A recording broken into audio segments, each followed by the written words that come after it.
Gəlirlər ki, Peyğəmbərin yanına, deyirlər Peyğəmbərə, sən qızıvı Əliyə az bir mehriyə müqabilində vermirsən.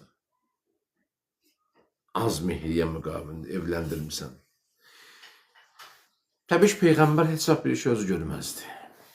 Yəni, həva nəfsdən bir şey görməzdi, Allahın dediyini eləyərdi. Deyir, Peyğəmbər onlara dedi ki, yəni onlara buyurdu ki, bəs Fatiməni Əli ilə mən evləndirməmişəm. Yəni, Fatiməni Əli ilə mən evləndirməmişəm. Yəni, bu işin, belə deyək də, bu işin sahibi mən deyiləm. Bu işin yiyəsi mən deyiləm. Bəs kimdir bu işin yiyəsi? Deyir, Fatimə ilə Əlini mən evləndirməmişəm ki. Allah məni Meyrazı apardığı gecə Sidrətül Müntahanın yanında Fatiməni Əli ilə evləndirmişdi. Yəni, bunları Allah evləndiribdi.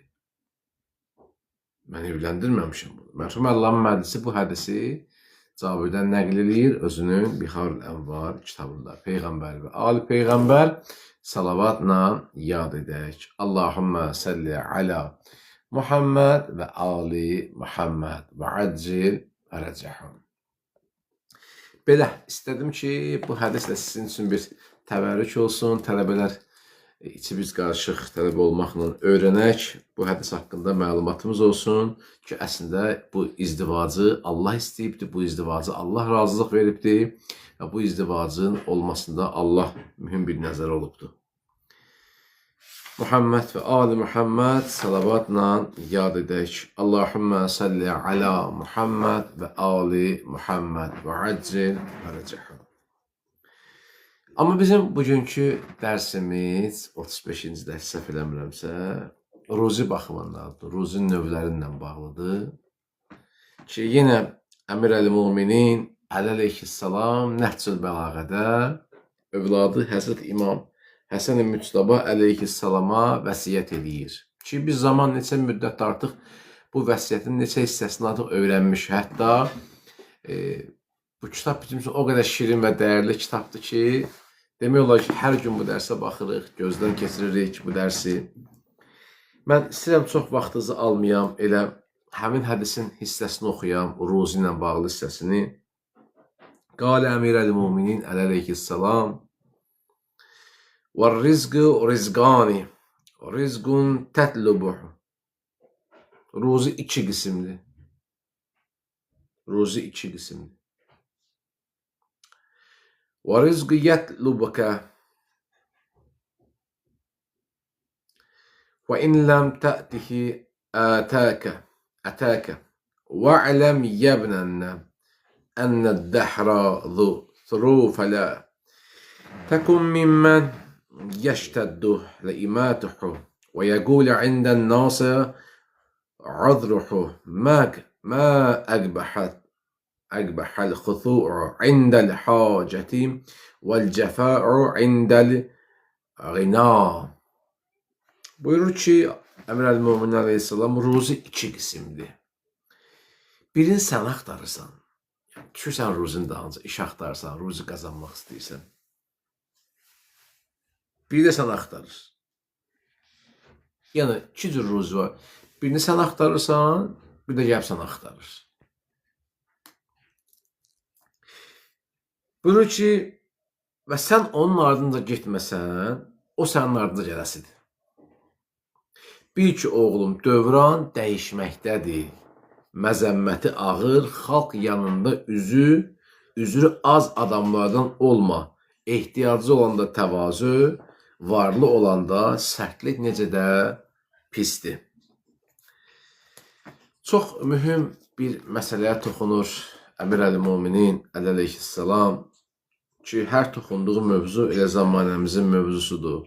Ki, bu mövzu da bizə cəmiyyətdə duruşumuzu öyrədir, insanlarla rəftarımızı öyrədir, insanlarla necə münasibət qurmağımızı öyrədir. Bu həm də insanın həm daxili dünyasını, yəni psixologiyasını, həm də cəmiyyətdəki duruşunu, yəni sosial əxlaqını formalaşdıran möhtəşəm bir dənə xəritədir. Yəni ruzi iki qismdir. Birini sən axtarırsan, biri də gəlib sən axtarır. Əgər bu dərsi yaxşı qavramaq istəyiriksə, 4 əsas başlığa bölmüşük bu dərsi. Həm fəlsəfə, həm də psixoloji başlıqlara bölmüşük.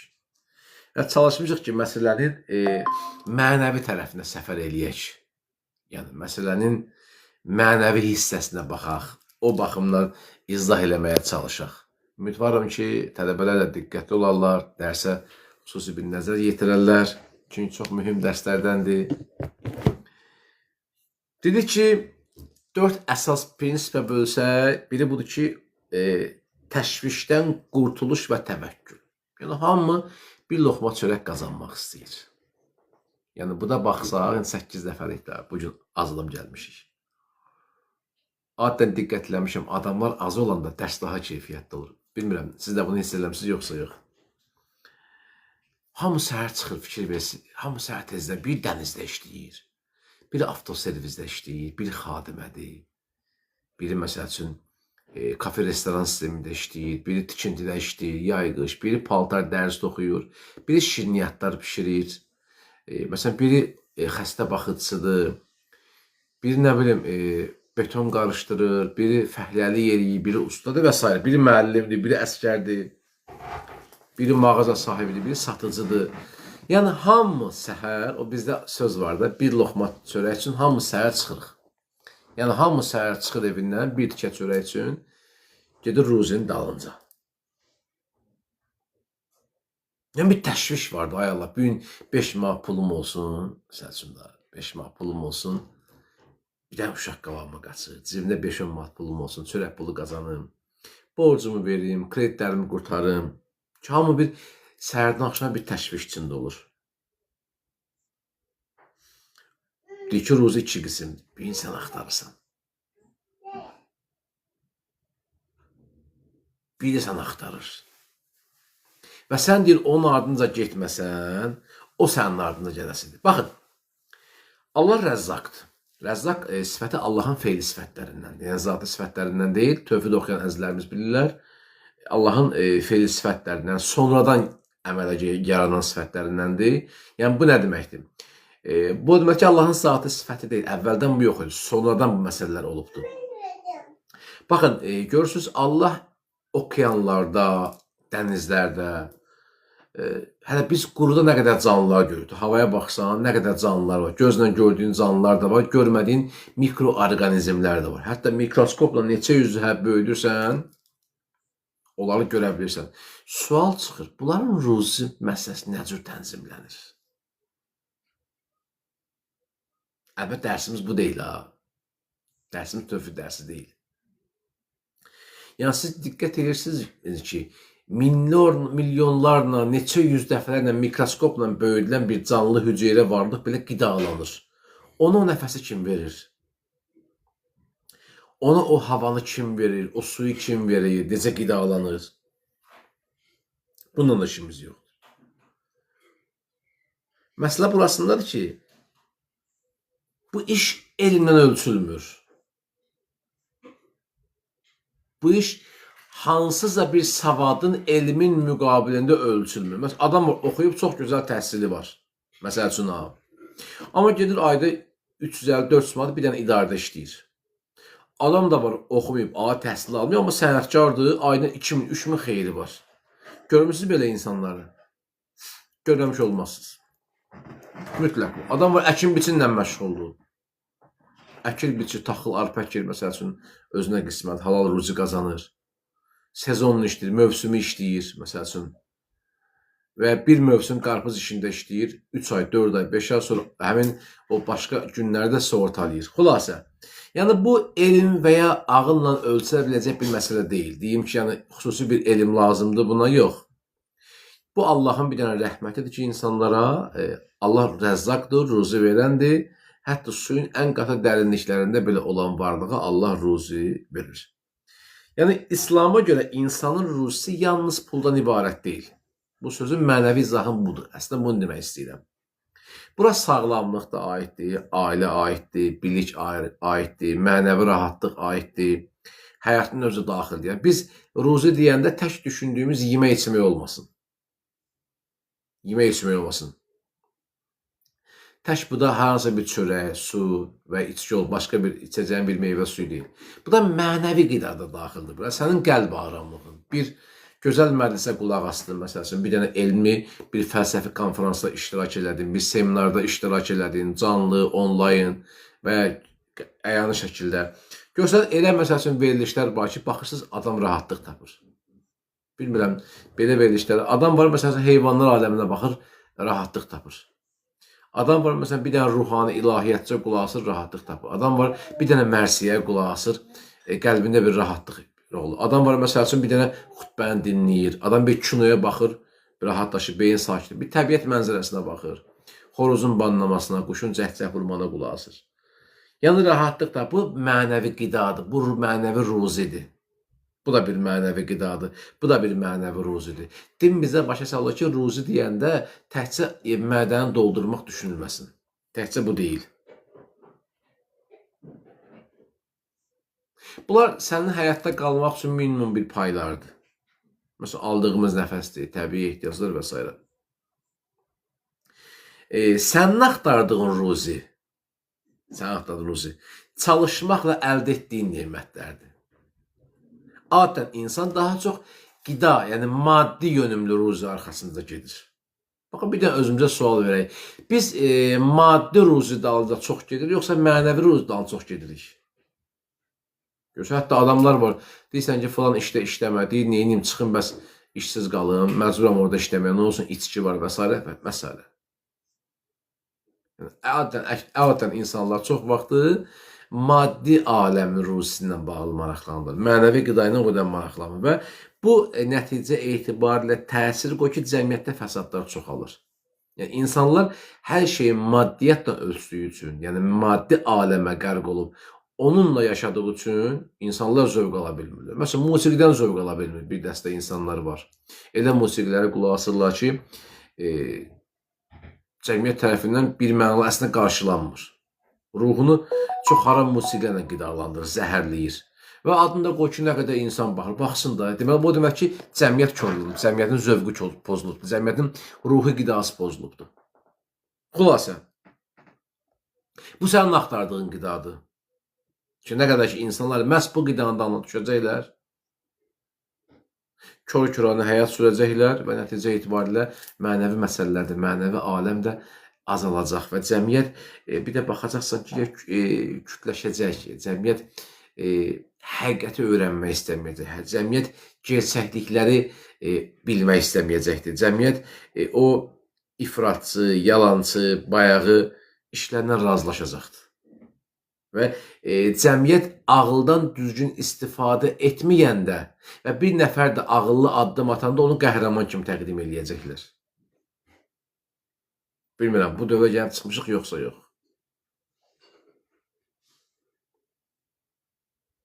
Kütlənin çoxunun nəyəsə qulaq asması, dinləməsi o kütlənin inkişafı deyil. O kütlənin ağıldan düzgün istifadə eləməsi deyil. Əli Əleyhisselamın dövründə də var idi, Həzrət Əlinin haqqını əlindən aldılar.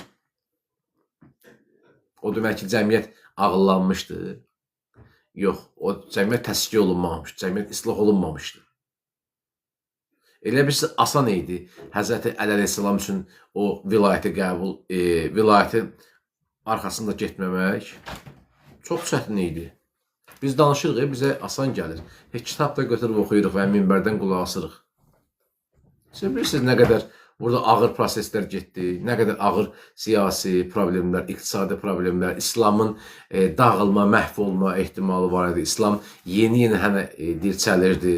Ki, nə qədər bu prinsipləri Əli Əleyhisselam göz qabağına gətirdi və o haqqı əlindən almağa bir söz demədi. Burada bir sıra məsələlər var idi. Bir həm İslamın dirçilməsi məsələləri var idi, həm də o pis xislətli insanların ortaya çıxmasının əsas məsələsi var idi. Bu məsələdə mühüm rol oynayırdı. Ona görə bu da başqa mühüm faktorlar var. İndi biz dərsimiz bu deyil. Ev dərsimiz əstəğfurullah hardan biz gəldik. Yəni deməyimiz nədir əzizlər? Deməyimiz budur ki, bizim cəmiyyət yalnız, yəni sırf maddi qida arxasında gedərsə, maddi aləmin ruzisinə meyl eləyərsə, mənəviyyat da aradan gedir. Və tək-tük insanları görəndə də onu qəhrəman kimi təqdim eləyərlər. Cəmiyyət ağıldan istifadə edəməyəndə kimi gəldi qəhrəman kimi təqdim eləyəcəklər. Bu gün də siz sosial şəbəkələrdə, müəyyən bir yerlərdə elə insanların qəhrəman kimi təqdim olunmağını görürsünüz ki, bəlkə də bu sözümdən bir çoxunuz razısınız ki, kanalı çevirirsiniz. Yəni, övladlarınızın təlim tərbiyəsinə nümunə olacaq bir şey orada görə bilmirsiniz. Bilmirəm, fikrimi tam olaraq mən çatdıra bilirəm, yoxsa yox. Ona görə işin mənəvi tərəf budur ki, deyir Əleyhisselam deyir, biri ruzi iki qismdir. Birini sən axtarırsan, birini də Allah. Birini də sən axtar. Birini Allah sənə verir mənəvi ruzidir, birini də özünü axtarırsan. Bu işin mənəvi izah mənəvi tərəfi idi. Bir də var, buradan bir dərsdən bir psixoloji mesaj da var bizə, xüsusən gənclər üçün. Bizim bugün gənclərin ən böyük problemi nədir? Gələcək qayğısı var. Nə deyirlər buna? Psixolojide anxiety deyirlər buna. Anxiety. Yəni və hərislik var. Hərislik var. İnsanlar gələcək bir qayğısı var. Gəl, mən belə plan quracağım, belə həyat quracağım, belə ev tikəcəm, belə maşın alacağım. Və nəticə üçün, xüsusən bugünkü dövrümüzdə, cəmiyyətdə gənclər özünü məhv edir. Biz toxunmuşuq bu mövzuya. Bizim problemimiz o zaman o ki, biz nəticəyə işləyirik. Nəticə bizə önəmlidir. Baxın, əksər məzhəblər də niyə Kərbəlanı dərk edə bilmirlər? Bilirsiniz? Niyə bu günlərin cəmiyyətin bir dəstəsi Kərbəlanı qəbul edə bilmir? Dünyanın bəlkə də bir çoxu qəbul edə bilmirlər. Xüsusən qərb sivilizasiyası, qərb universitetləri, qərb institutları, ailə cəmiyyətləri, ailə institutları, xüsusən qərb bölgəsində, qərb sivilizasiyasında, Avropada, Amerikada niyə qəbul edə bilmirlər? Bilirsiniz niyə? Çünki əvvəla bu bir məsuliyyət tələb edir. İkincisi də xüsusi mənəvi təfəkkür tələb edir. Biz zahirə baxdığımız üçün Kərbəlanı məğlub görəcəyik. Əgər zahirə baxsaq, biz Kərbəlanı məğlub görəcəyik. Yox, biz batinə baxsaq, Kərbəlanı qalib görəcəyik. İndi bizim daxilimizdə yezd olan nəfsimizlə ağıl olan İmam Hüseyni müqayisə edək. Bir alim var, deyir, bax gör, hansı sən də çoxdur. Bax gör, hansı sən də çoxdur. Ağlın nəfsivə qələbə çala bilirsə, xoş halıva sən Hüseynisən. Nəfsin qələbə çalırsa, sən Yezidisən.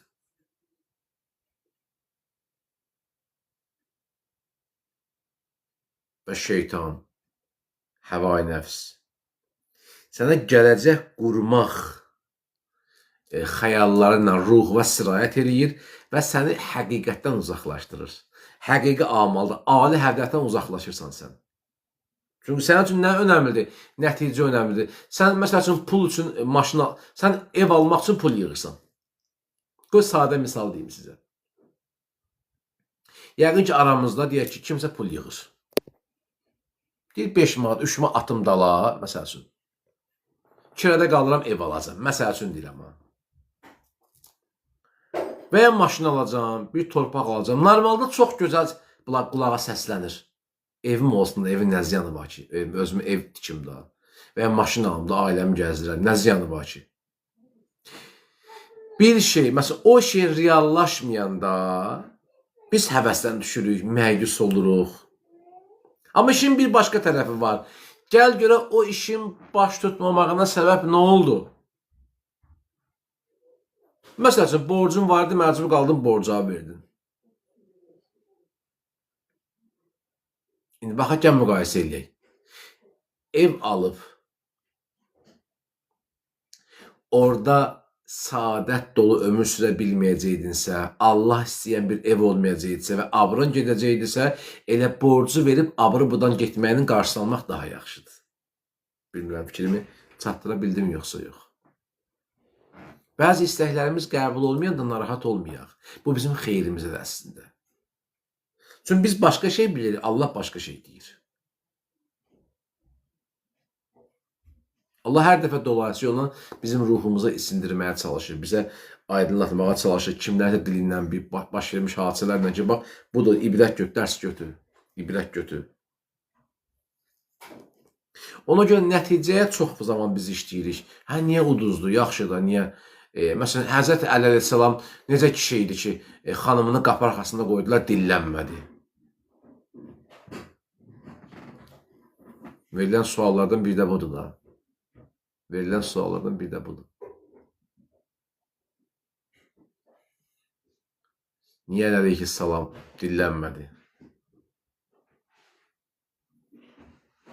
Eyni hadisə bir çox insanların da, peyğəmbərin də başına gəlibdir. Peyğəmbər yolundan gedəndə məşhur hadisədir, bilirsiniz mən kimi deyirəm.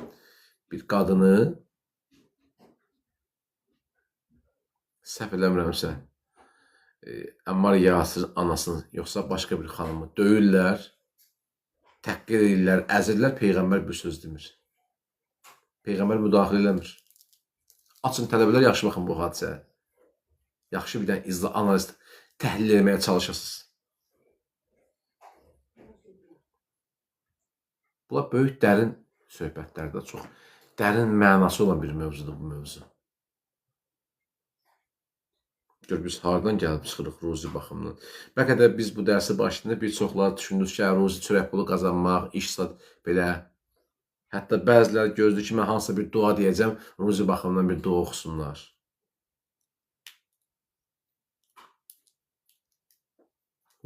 Ruzin psixologiyası budur. Təşvişdən qurtuluş və təvəkkül. Vaxtımız var inşallah. Hə, bir 5-10 dəqiqə danışaq, bitirək.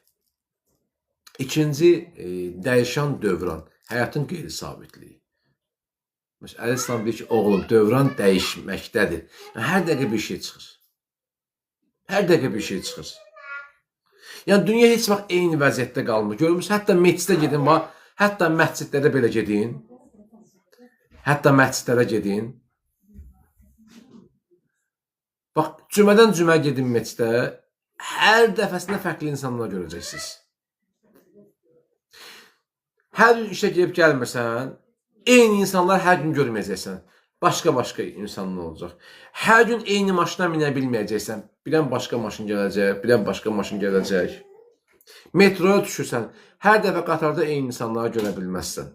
Onları təhqir qarşıya çıxar. Fərqli-fərqli insanlar görürsən. Günün istənilən saatına düş, qatardan get, fərqli insanlar görəcəksiniz. Yəni, dövr zaman dəyişir. Yəni, bugün zirvədə olan sabah çökür. Bugün çökəklikdə olan sabah zirvədə olur. Həzrət Yusuf buna ən bariz nümunədir. Heç bir dünyəvi məqam, yadda saxlayın, heç bir dünyəvi məqam və ya sərvət əbədi deyil. Əbədi deyil. Bəli, səbəbi var. Bir səbəbi də budur ki, Allah bizə dərs verir. Məgər görmürsünüz, dərs almırsınız, ibrət götürmürsünüz. Ailələrimiz var da bizim, ibrət götürmürsünüz, görmürsünüz.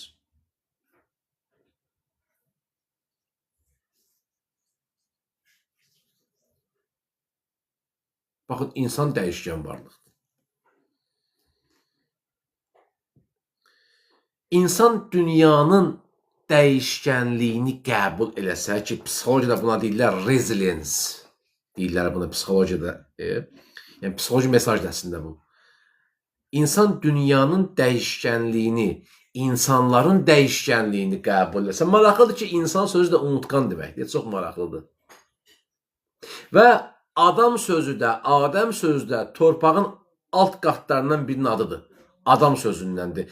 Mənası torpaq deməkdir. Və nəzərə alsaq ki, torpaq özü də cazibəsi var və təlatümlü varlıqdır.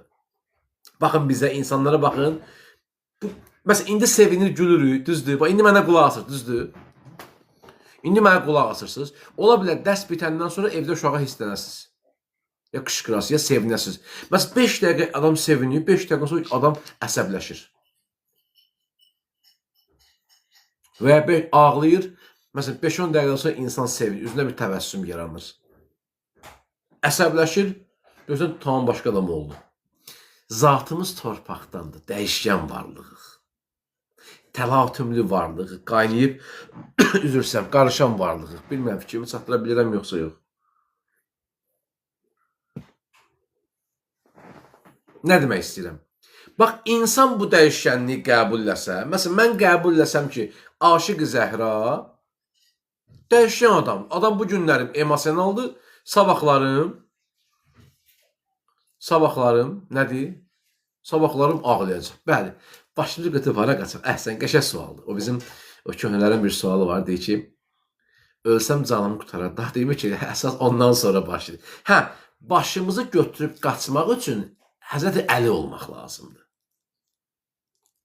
Əli ola bilmirsə, heç olmasa onun xəttinlə gedək.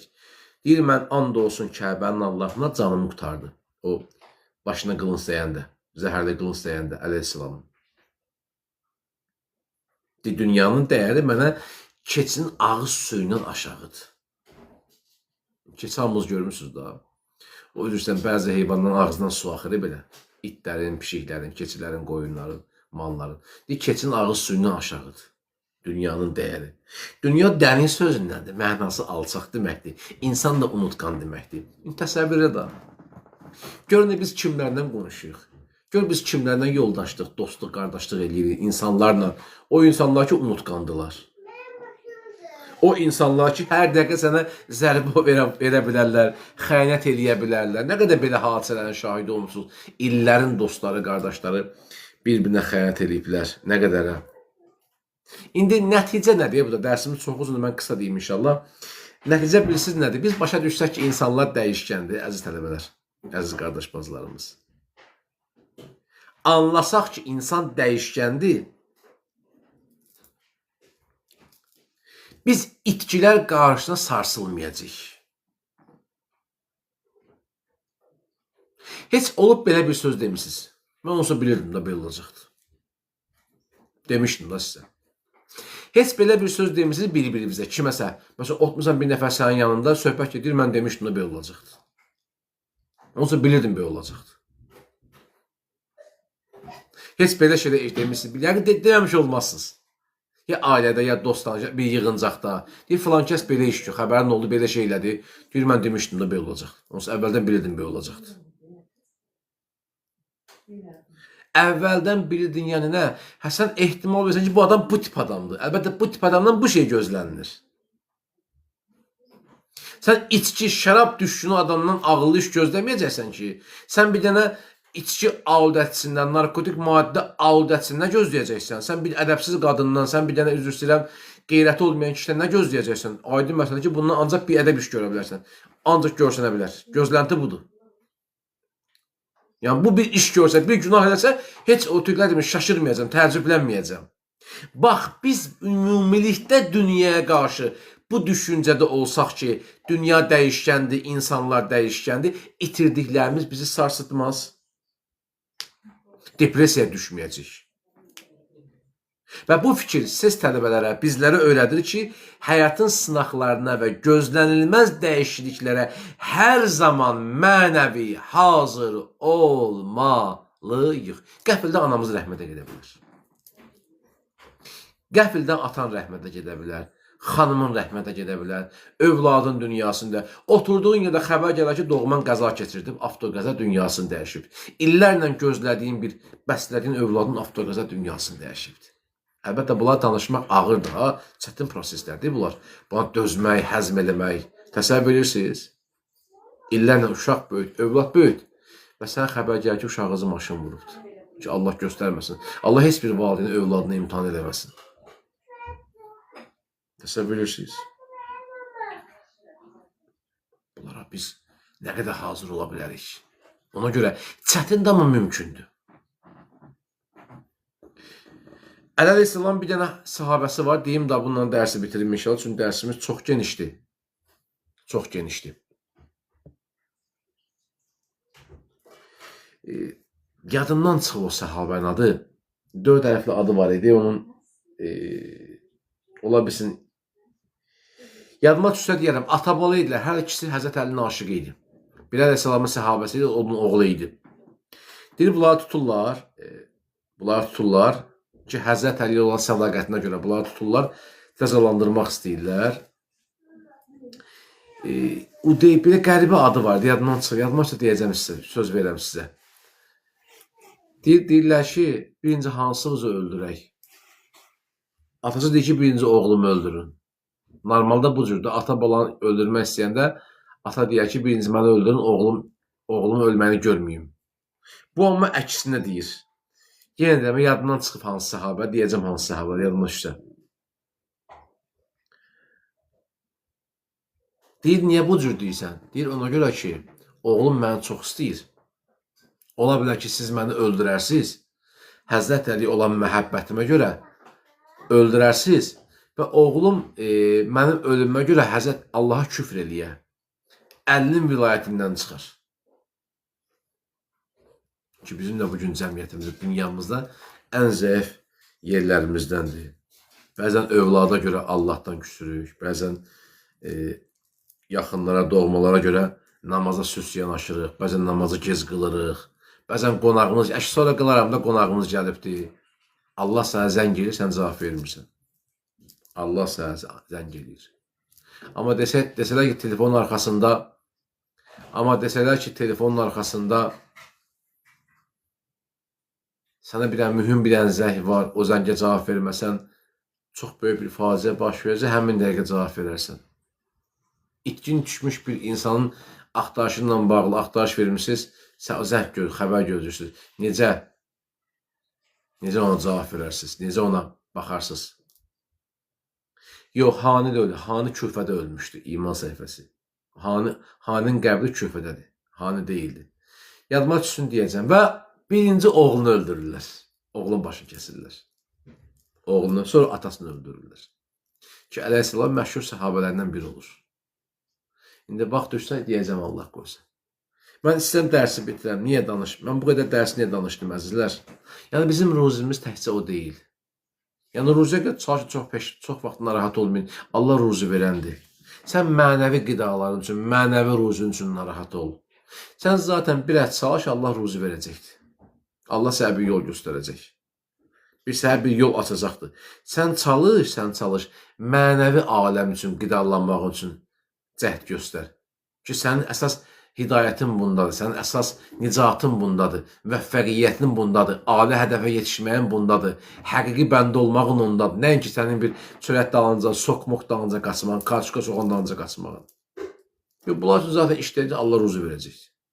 Mühüm olan sənin mənəvi aləmin üçün çalışmağındır. Allahın öz izzətçalarına Allah bizi verdiyi nemətlərin müqabilində şükür eləyən bəndələrindən qərar versin. Esselamu aleykum və rəhmətullahi və bərəkət. Peyğəmbər və ali Peyğəmbər salavatla yad edək. Allahümmə salli alə Muhammed və ali Muhammed və accil və rəcəhəm.